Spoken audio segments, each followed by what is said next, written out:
नमस्कार दोस्तों, क्या आप जानते हैं कि माता सीता जैसी पवित्र और देवी स्वरूपा को भी एक छोटे से तोते का श्राप मिला था। आखिर ऐसा क्या हुआ था कि एक निर्दोष पक्षी के शब्द सच हो गए और माता सीता को जीवन भर ब्रह और कष्ट सहने पड़े।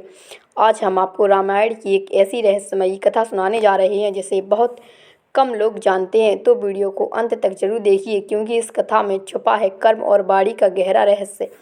बहुत समय पहले की बात है, जब माता सीता अभी छोटी थी और मिथिला नगरी के राजा जनक के महल में रहती थी। मिथिला नगरी अत्यंत सुंदर और समृद्ध थी। महल के चारों ओर हरे भरे बगीचे, फूलों की खुशबू और पक्षियों की मधुर आवाज़ गूंजती रहती थी। बालिका सीता को प्रकृति से अत्यंत प्रेम था। वे अक्सर महल के बगीचे में जाकर पेड़ पौधों और पक्षियों के साथ खेला करती थी।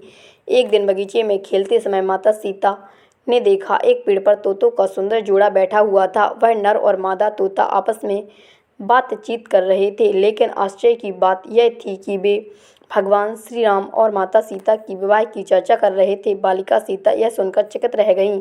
उन्होंने ध्यान से सुना। तोता कह रहा था, अयोध्या में राजा दशरथ के घर भगवान विष्णु स्वयं श्री राम के रूप में जन्म लेंगे और उनका विवाह मिथिला की राजकुमारी सीता से होगा। यह सुनकर सीता जी के मन में जिज्ञासा जाग उठी।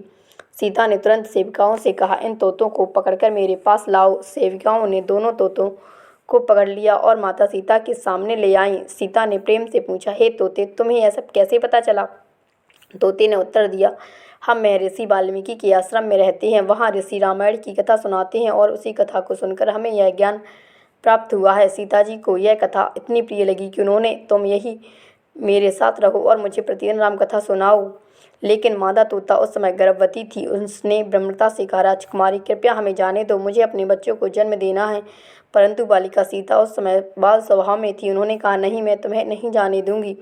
मादा तोता बार बार विनती करती रही। माता पति से अलग होना सबसे बड़ा दुख होता है, लेकिन सीता जी ने उसकी बात नहीं मानी। नर तोते को छोड़ दिया गया, पर मादा तोता को महल में रोक लिया गया।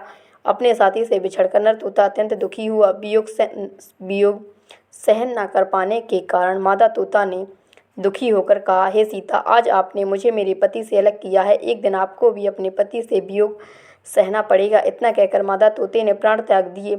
यह देखकर नर तोता क्रोधित हुआ और दुखी हो उठा। उसने भी सीता को श्राप दिया, तुम्हें भी गर्भावस्था में अपने पति से दूर होना पड़ेगा। और वह भी प्राण त्याग कर अगले जन्म की प्रतीक्षा करने लगा। समय बीता। माता सीता का विवाह भगवान श्री राम से हुआ, लेकिन रामायण में आगे वही हुआ जिसका तोते ने श्राप दिया था। जब माता सीता गर्भवती थी, तभी अयोध्या के एक धोबी के कारण उन्हें वनवास भेज दिया गया। भगवान राम से दूर रहकर उन्होंने महर्षि वाल्मीकि के आश्रम में लव और कुश को जन्म दिया। कहा जाता है कि वही नर तोता अगले जन्म में अयोध्या धोबी बना, जिसके शब्दों के कारण माता सीता को वनवास मिला। इस प्रकार श्राप सत्य हो गया। इस कथा से हमें 3 बड़ी सीख मिलती है। किसी को उसके प्रियजन से अलग नहीं करना चाहिए। वाणी सोच समझकर बोलनी चाहिए। छोटा हो या बड़ा, कोई भी प्राणी हो, उसकी भावना का सम्मान करना चाहिए। इसलिए कहा गया है कि कर्म का फल अवश्य मिलता है। माता सीता जैसी महान देवी को भी अपने एक छोटे से कर्म का परिणाम भुगतना पड़ा। दोस्तों, अगर आपको यह कहानी रहस्यमयी कथा पसंद आई हो तो वीडियो को लाइक करें, चैनल को सब्सक्राइब करें और